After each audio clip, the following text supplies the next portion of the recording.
अब section number 11 के ऊपर हम आते हैं। यहाँ पे रेस जुडिकाटा के कॉन्सेप्ट के बारे में बात करी गई है। इसको पहले हम एक लेमैन की लैंग्वेज में समझते हैं एंड उसके बाद हम इसका एनालिसिस करेंगे बेरेट का। अब इसमें लिखा हुआ है कि फॉर एग्जाम्पल कोर्ट वन में ए वर्सेस बी का केस चल रहा है। ओके अब जो कोर्ट वन है it is in Delhi and जो ए और बी का डिस्प्यूट है ये प्रॉपर्टी का डिस्प्यूट है। ओके अब इन दिस केस जो हमारा डिसीजन आता है it is in favour of A के फेवर में यहां पर डिसीजन आता है। अब आगे जाके बी इस केस में हार चुका है and that is why B same matter के ऊपर सेम प्रॉपर्टी डिस्प्यूट के ऊपर दोबारा से कोर्ट नंबर बी में या फिर कोर्ट नंबर 2 में एक केस फाइल कर देता है। Court number 2 is in Noida. Okay अब कोर्ट नंबर 2 में केस फाइल हुआ है बी वर्सेस ए एंड यहां पे सेम मैटर के ऊपर ये केस फाइल हुआ है। अब यहां पे सेक्शन नंबर 11 बोलता है कि अगर कोर्ट नंबर 2 में ए ने ऑब्जेक्शन उठाई है यहां पे ऑब्जेक्शन उठाई है कि ये केस ऑलरेडी फाइनली डिसाइड हो चुका है and that is why court 2 को ये केस नहीं सुनना चाहिए। अगर इस ऑब्जेक्शन को ए ने उठाया है तो यहां पे कोर्ट नंबर 2 ये केस को नहीं सुन सकता। यहां पे अगर कोर्ट नंबर 2 इस केस को सुनेगा तो इस केस में जो भी डिसीजन आएगा it will be a void decision. Okay लेकिन यहां पे एसेंशियल ये है कि ए को यहां पे कोर्ट 2 के नॉलेज में ये चीज लेके आनी पड़ेगी। अगर ए जो है ये कोर्ट 2 के नॉलेज में लेके नहीं आता है कि इस मैटर का ऑलरेडी डिसीजन आ चुका है, अगर कोर्ट 2 को इस चीज के बारे में नहीं पता है तो यहां पे जो कोर्ट 2 डिसीजन देगा it will not be void, फिर ये डिसीजन वैलिड डिसीजन होगा। ओके तो यहां पे रेस जुडिकाटा का जो कॉन्सेप्ट है सेक्शन नंबर 11 का जो कॉन्सेप्ट है ये तभी अप्लाई होगा जब कोर्ट नंबर 2 जो है इसके नॉलेज में आप लेके आ रहे हो that this case is already decided. Okay तो यहां पे हमको एक चीज याद रखनी है that section number 11 is not barring institution of second suit. यानी कि अगर एक केस ऑलरेडी डिसाइड हो चुका है तो सेक्शन नंबर 11 ये भी बोलता है कि वो केस को दोबारा से लेके नहीं आ सकते। आप उस केस को दोबारा से लेके आ सकते हो, लेकिन अगर कोई भी पार्टी कोर्ट के नॉलेज में लेके आ जाती है that this case is already decided, अगर ये चीज आप कोर्ट को बता देते हो तो उसके बाद इस केस में ट्रायल आगे नहीं बढ़ सकता। तो we can say that section 11 is actually barring trial of second suit. Okay तो ये चीज हमको यहां पे याद रखनी है। हमको यहां पे एक और चीज याद रखनी है that section number 11 is applicable only when both the parties are same. अगर दोनों सूट में सेम पार्टीज होंगी तभी सेक्शन नंबर 11 अप्लाई करेगा। इसके साथ साथ जो मैटर है दोनों केसेस में वो भी सेम होने चाहिए तभी सेक्शन नंबर 11 अप्लाई करेगा। अब जो हमने सेक्शन नंबर 10 में टाइटल वाला केस समझा था, टाइटल वाला एग्जाम्पल समझा था, वही एग्जाम्पल यहां पे भी लगेगा। फॉर एग्जाम्पल एक प्रॉपर्टी का डिस्प्यूट था ए वर्सेस बी का, प्रॉपर्टी का ही केस था ये। ओके अब इस केस में आता है डिसीजन ए के फेवर में डिसीजन आता है एंड इसके बाद ए की डेथ हो जाती है। अब आगे जाके बी जो है वो सी के अगेंस्ट सेम प्रॉपर्टी के लिए दोबारा से केस फाइल करता है। अब बी पुराने वाले केस में हार जाता है तो दोबारा से वो केस लेके आता है सेम प्रॉपर्टी के लिए अगेंस्ट सी। अब यहां पे सी इज द चाइल्ड ऑफ ए और ए के बाद अब जो प्रॉपर्टी है वो सी के हिस्से में चली गई है पूरी। अब इस केस में सेक्शन नंबर 11 अप्लाई होगा। यहां पे सी जो है वो सेम टाइटल में इस केस को लड़ रहा है, यानी जिस टाइटल में ए लड़ रहा था एज ओनर ऑफ प्रॉपर्टी, उसी टाइटल में सी भी इस केस को लड़ेगा। तो यहाँ पे टाइटल सेम है, तभी हम बोल सकते हैं कि यहाँ पे सेक्शन नंबर 11 लगेगा।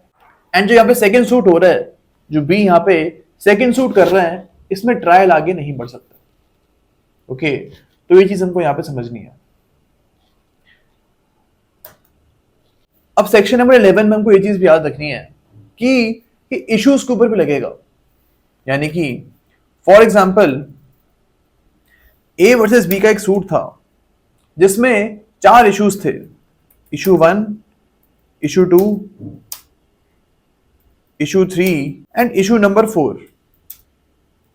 अब ये चारों इश्यूज जो हैं ये डिसाइड हो चुके हैं, लेकिन अभी केस में डिक्री नहीं आई है, लेकिन ये इश्यूज अभी डिसाइड हो चुके हैं। अब यहां पे बी जो है इस केस को हार जाता है एंड चारों इश्यूज जो हैं वो बी के खिलाफ आते हैं। अब आगे जाके बी एक सेकंड सूट फाइल करता है, issue number 1, issue number 2, issue number 5 and issue number 6 के ऊपर। यहां पे वी कैन सी कि इशू नंबर 1 और 2 जो है वो दोनों केसेस में रिपीट हो रहे हैं। तो यहां पे इशू नंबर 1 और 2 के ऊपर रेस जुडिकाटा लग जाएगा। इन केसेस के ऊपर दोबारा से डिसीजन अब नहीं आएगा, लेकिन जो इशू नंबर 5 और 6 हैं, ये पुराने केस में डिसाइड नहीं हुए थे। तो यहां पे इन इश्यूज के ऊपर कोर्ट अपना डिसीजन दे सकती है। यहां पे इशू नंबर 5 और 6 के ऊपर रेस जुडिकाटा नहीं लगेगा। ओके, तो ये चीज हमको याद रखनी है that res judicata applies on the decree as well as on issues. Okay. अब सेक्शन नंबर 11 को एक बार हम रीड करते हैं। No court shall try any suit or issue in which the matter directly or substantially in issue has been directly and substantially in issue in a former suit between the same parties or between the parties under whom they or any of them claim litigating under the same title। तो ये चीज जो है ये हम already examine कर चुके हैं, that parties must be same in both the suits। आगे बढ़ते हैं। In a court competent to try such subsequent suit or a suit in which the issue has been subsequently raised and has been heard and finally decided by such court। यानी कि अगर एक case जो है या फिर एक issue जो है ये ऑलरेडी एक कोर्ट पहले फाइनली डिसाइड कर चुका है, यानी एक इशू या फिर एक पूरे का पूरा केस पहले सुना जा चुका है एंड उसके ऊपर डिसीजन आ चुका है, तो दोबारा से same case and same issue के ऊपर दूसरा कोर्ट डिसीजन अपना नहीं देगा। ये होता है रेस जुडिकाटा का कॉन्सेप्ट। ओके, अब रेस जुडिकाटा का कॉन्सेप्ट इसलिए मौजूद है, the policy behind res judicata is that court का जो टाइम है वो वेस्ट ना हो। इसलिए हमारा सेक्शन नंबर 11 बनाया गया है कि एक कोर्ट जो है ऑलरेडी अपना टाइम एक केस के ऊपर लगा चुका है, तो अब अगर उस केस में डिसीजन आ चुका है तो दोबारा से कोई दूसरा कोर्ट सेम मैटर के ऊपर दोबारा से अपना टाइम वेस्ट नहीं करेगा। Okay, and that is why to save the time of the courts section number 11 हमारा बनाया गया। अब सेक्शन नंबर 11 एक और चीज बोलता है दैट रेस जुडिकाटा तभी लगेगा जब फॉर्मर कोर्ट जो था that court was having the power to pronounce judgment in that case. Suppose A versus B का जो केस है ये कोर्ट नंबर 1 में चालू हुआ था, and court number 1 did not have jurisdiction to hear this case. उसके पास जुरिसडिक्शन थी ही नहीं इस केस को सुनने की। अब आगे जाके अगर कोर्ट 1 इस केस में अपना डिसीजन सुना देता है तो इस डिसीजन की कोई वैल्यू नहीं होगी। ओके, एंड सपोज कोर्ट 1 बोलते हैं that B is the one who is the winner of this case. Okay, court 1 बोलता है कि हम बी के फेवर में इस केस में डिसीजन अपना सुनाते हैं। अब आगे जाके अगर ए दोबारा से सेम मैटर के ऊपर बी के अगेंस्ट केस फाइल करेगा, इन दैट केस यहां पे रेस जुडिकाटा नहीं लगेगा, बिकॉज कोर्ट 1 के पास तो पावर ही नहीं थी केस में अपना डिसीजन को सुनाने की.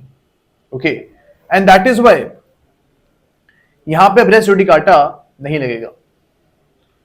तो we will have to remember for section number 11 to apply, court के पास पावर होनी चाहिए केस में अपना डिसीजन सुनाने की. ओके, तो ये हमको सेक्शन नंबर 11 में कुछ चीजें याद रखनी है. अब हम आते हैं इसके एक्सप्लेनेशंस के ऊपर. इसकी फर्स्ट एक्सप्लेनेशन बोलती है कि एक फॉर्मर सूट कौन सा सूट होता है. अब यहां पे बोला हुआ है कि फॉर्मर सूट वो सूट होगा जहां पे केस जो है पहले डिसाइड हुआ था. फॉर्मर सूट वो सूट नहीं होगा जहां पे केस पहले इंस्टीट्यूट हुआ था. फॉर एग्जाम्पल एक ए वर्सेस बी का सूट है जो कि पुणे में इंस्टीट्यूट हुआ था, यानी पहली बार पुणे में ये केस आया था. अब इस केस में अभी डिसीजन नहीं आया है. जो ए वर्सेस बी का पुणे वाला केस है यहां पे अभी डिसीजन नहीं आया. अब ए वर्सेस बी के बीच में दिल्ली में सेम मैटर के ऊपर केस फाइल होता है, यानी पार्टीज भी सेम है, मैटर भी सेम है, एंड दिल्ली में केस फाइल होता है. अब यहां पे इस केस के ऊपर स्टे नहीं लगाया गया था. हमको पता है कि अगर यहां पे पार्टी चाहती तो सेक्शन नंबर 10 के अंडर दिल्ली वाले केस के ऊपर वो स्टे लगा देती, लेकिन यहां पे किसी भी पार्टी ने स्टे नहीं लगाया था. अब यहां पे जो दिल्ली का कोर्ट है उसने मैटर के ऊपर पहले डिसीजन अपना दिया, एंड इस केस में सपोज दिल्ली का कोर्ट बोलता है that A is the winner of the case. इसको हम थोड़ा लेमैन के लैंग्वेज में समझ रहे हैं. दिल्ली वाला कोर्ट बोलता है कि इस केस में ए जीतता है. अब यहां पे फॉर्मर कोर्ट कौन सा हुआ. यहां पे फर्स्ट एक्सप्लेनेशन हमारा बोलता है that former court here is Delhi court.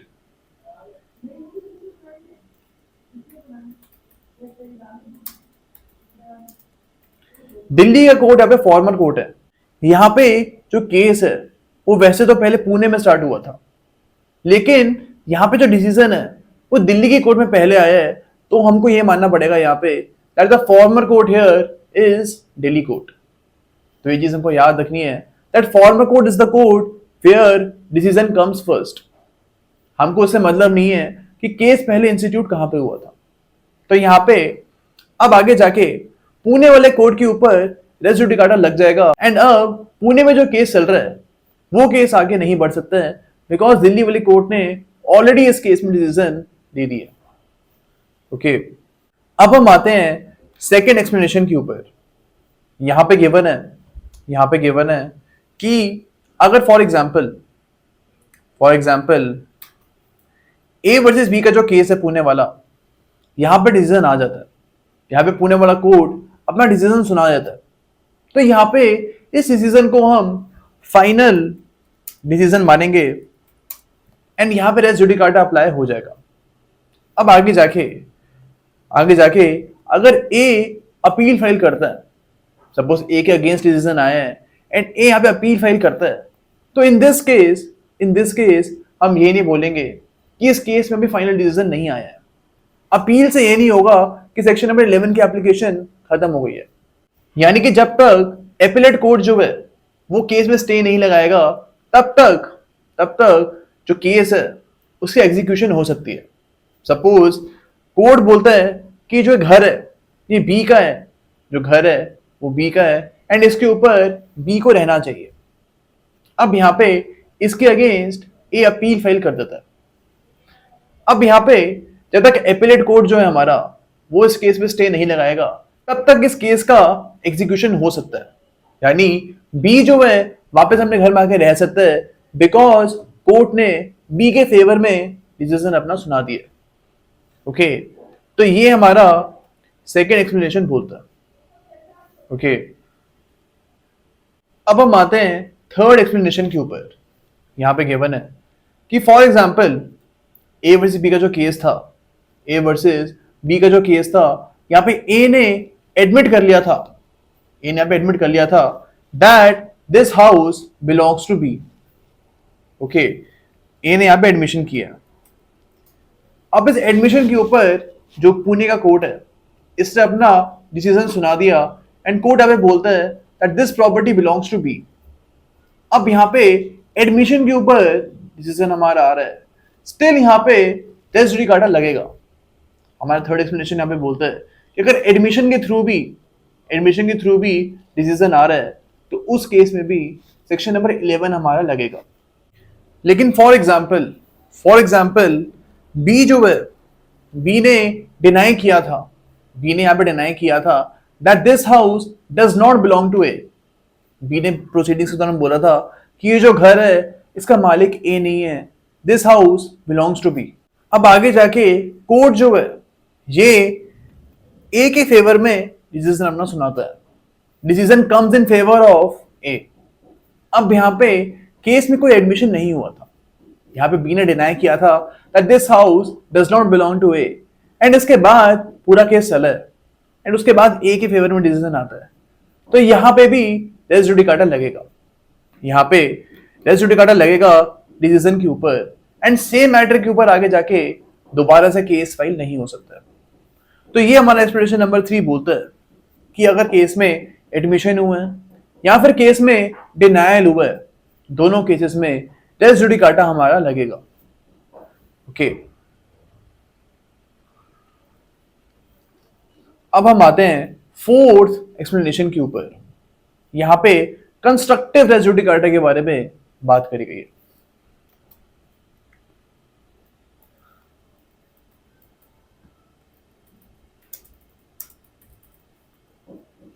इसका क्या मतलब होता है? For example A versus B का एक केस है, एक प्रॉपर्टी का केस है। यहां पे ए बोलता है दैट मैंने सारी की सारी पेमेंट जो है बी को कर दी थी, मैंने सारी पेमेंट जो है बी को कर दी थी, स्टिल बी मेरे को घर नहीं दे रहा। ओके, अब यहां पे इशू नंबर 1 हमारा ये बोलता है, इस केस में इशू नंबर 1 हमारा बोलता है that A had given money to B। इस चीज के ऊपर कोर्ट अपना आगे जाके डिसीजन देगा। यहां पे इशू नंबर 2 बनता है that B has not given possession to A। यानी B ने पैसे तो ले लिए हैं लेकिन घर की पोजेशन A को वापस नहीं करी है। तो ये हमारा सेकंड इशू हो गया। अब यहां पे A जो है, A ने प्रॉपर्टी को खरीदने के लिए एक लोन लिया था एंड उस लोन का काफी ज्यादा इंटरेस्ट था, लेकिन ए ने कोर्ट में ये चीज बोली ही नहीं कि लोन का जो अमाउंट है एंड लोन पे जो इंटरेस्ट है ये भी मेरे को वापस चाहिए। तो इशू 3 जो है यहां पे बनना चाहिए था that interest on loan should also be paid to A. Okay, अब यहां पे इश्यू नंबर 1 और 2 तो डिसाइड हो जाता है, यानी कोर्ट मान लेता है कि ए ने बी को पैसे दिए थे एंड बी ने ए को पोजीशन वापस नहीं करी एंड इसके बदले कोर्ट जो है इसके बदले ए को कंपनसेशन भी दिलवा देता है, यानी जो पैसे हैं ये ए को वापस मिल जाते हैं। लेकिन इश्यू नंबर 3 जो है इसके ऊपर कोई भी डिसीजन नहीं आया। अब आगे जाके ये एक सेपरेट सूट फाइल नहीं कर सकता है कि मेरे को इंटरेस्ट का अमाउंट भी चाहिए। यहां पे कंस्ट्रक्टिव रेस जुडिकाटा लग जाएगा एंड कोर्ट अभी मानेगा कि इस इशू के ऊपर ऑलरेडी डिसीजन आ चुका है, यानी इशू नंबर 3 जो है ये हम मान लेंगे that it was already decided. इसके ऊपर अब आप आगे जाके दोबारा से केस फाइल नहीं करोगे। यहाँ पे एक ही गलती थी, इसको पहले ही ये जो इशू है इसको अराइज कराना चाहिए था, अब उसने नहीं कराया तो यहाँ पे वो एक सेकेंड सूट फाइल नहीं कर सकता है एंड हम यहाँ पे यही मानेंगे that issue number 3 has also been decided in the previous suit and इस इशू के ऊपर आगे जाके केस अब नहीं हो सकता। ओके, तो ये हमारा कंस्ट्रक्टिव रेस जुडिकाटा का कॉन्सेप्ट है। पीटी में हमको याद रखना है that explanation number 4 talks about constructive res judicata. Okay, अब हम आते हैं फिफ्थ एक्सप्लेनेशन के ऊपर। यहां पे यहाँ पे बोला हुआ है कि फॉर एग्जाम्पल ए ने बी के अगेंस्ट ब्रीच ऑफ कॉन्ट्रैक्ट का केस किया है, ए ने बी के अगेंस्ट ब्रीच ऑफ कॉन्ट्रैक्ट का केस किया है एंड ए ने यहाँ पे 1 करोड़ रुपए मांगे हैं। अब यहाँ पे कोर्ट जो है वो ए की फेवर में डिसीजन देता है एंड 70 लाख रुपीस का जो कंपनसेशन है वो ए को ऑर्डर किया जाता है। अब यहाँ पे कोर्ट 30 लाख के ऊपर कुछ नहीं बोलता, 30 लाख के ऊपर कोर्ट ने कोई अपना डिसीजन नहीं दिया। तो यहाँ पे हम यही मानेंगे that court has refused compensation of 30 lakh. यहाँ पे हम ये बोलेंगे कि कोर्ट ने 70 लाख का जो डैमेजेस हैं वो अवार्ड कर दिए हैं, लेकिन 30 लाख के जो डैमेजेस हैं कोर्ट ने रिफ्यूज कर दिया। अब आगे जाके ए जो है एक सेपरेट सूट फाइल नहीं कर सकता कि मेरे को 70 लाख रुपीस तो मिल चुके हैं बट 30 लाख रुपीस मेरे को नहीं मिले, इस चीज के ऊपर एक सेपरेट सूट वो फाइल नहीं कर सकता। ओके, तो ये चीज हमको यहाँ पे गिवन है कि अगर एक रिलीफ को कोर्ट ने प्रीवियस केस में डिनाई कर दिया है तो उस रिलीफ के लिए आप दोबारा से केस फाइल नहीं करोगे। हम यहाँ पे यही मानेंगे दैट उस रिलीफ को कोर्ट ने डिनाई कर दिया था। ओके,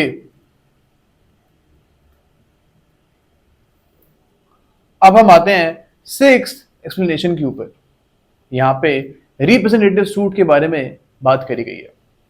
फॉर एग्जाम्पल एक पर्सन है, A is filing a suit on behalf of 100 people. Suppose B एक बंदा है, ये 100 लोगों को, लोकेलिटी के 100 लोगों को परेशान करता था एंड दैट इज वाई ए जो है ये 100 लोगों के बिहाफ पे बी के अगेंस्ट सिविल सूट फाइल कर देता है। अब यहाँ पे सपोज कोर्ट जो है वो बी के फेवर में डिसीजन अपना सुनाता है। The decision comes in favour of B.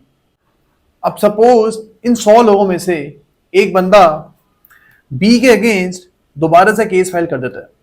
Suppose C is a person, वो बी के अगेंस्ट दोबारा से सेम मैटर के ऊपर केस फाइल कर देता है। अब यहां पे इस केस को अलाउ नहीं किया जाएगा, इस केस में ट्रायल आगे नहीं बढ़ सकता है because C was a part of this suit.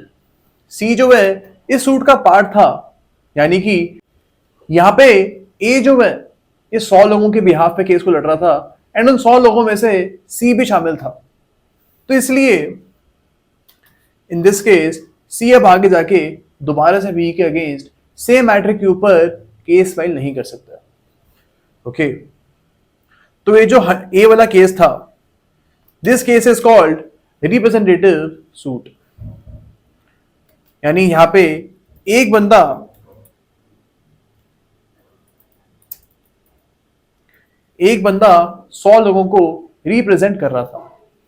Okay, तो we will have to remember that 6th explanation talks about representative suit. Okay, अब हम आते हैं 7th एक्सप्लेनेशन के ऊपर।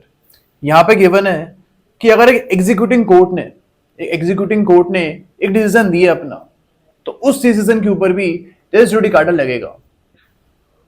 तो we will have to remember that section number 11 also applies on execution courts. Okay. अब हम आते हैं 8th एक्सप्लेनेशन के ऊपर। इसको हम एक एग्जाम्पल के थ्रू समझते हैं। फॉर एग्जाम्पल कोर्ट नंबर 1 जो है इसकी 1970 में इसके पास सपोज 2000 रुपीज तक के केसेस सुनने की पावर थी, यानी कि इस कोर्ट के पास 2000 रुपए तक की केसेस सुनने की जुरिसडिक्शन थी। ओके, अब सपोज एक प्रॉपर्टी डिस्प्यूट आता है इनके पास, जिस प्रॉपर्टी की वैल्यू 1970 में 1500 रुपए की थी।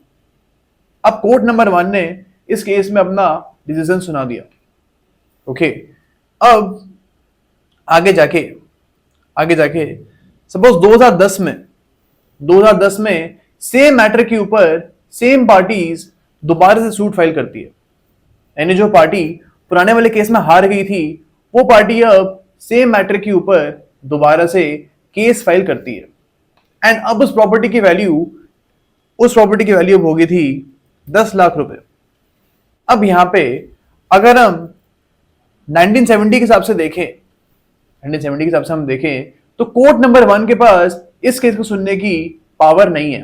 Court number 1 does not have jurisdiction to hear this case, अगर 1970 के हिसाब से देखें तो। लेकिन हमारा यहाँ पे एट्थ एक्सप्लेनेशन बोलता है कि हम यहाँ पे यही मानेंगे that court number 1 had the jurisdiction to actually hear this case. Court number 1 को यहाँ पे कोर्ट ऑफ लिमिटेड जुरिसडिक्शन नहीं मानेंगे। We will not consider court number 1 as court of limited jurisdiction. Okay, यानी कि जो कोर्ट नंबर 1 ने अपना डिसीजन सुनाया है, that decision is perfectly valid, and यहाँ पे कोर्ट नंबर 1 ने जो अपना डिसीजन सुनाया था, that decision is final and binding. Okay, तो ये चीज हमको यहाँ पे याद रखनी है। यहाँ पे जो हारने वाली पार्टी है वो ये नहीं बोल सकती है कि कोर्ट नंबर 1 के पास आज के टाइम के हिसाब से तो पावर है ही नहीं इस केस को सुनने की, बिकॉज जो हमारा एट्थ एक्सप्लेनेशन है वो कोर्ट नंबर 1 को यहाँ पे प्रोटेक्ट करेगा एंड इस केस में भी हमारा रेस जुडिकाटा लगेगा।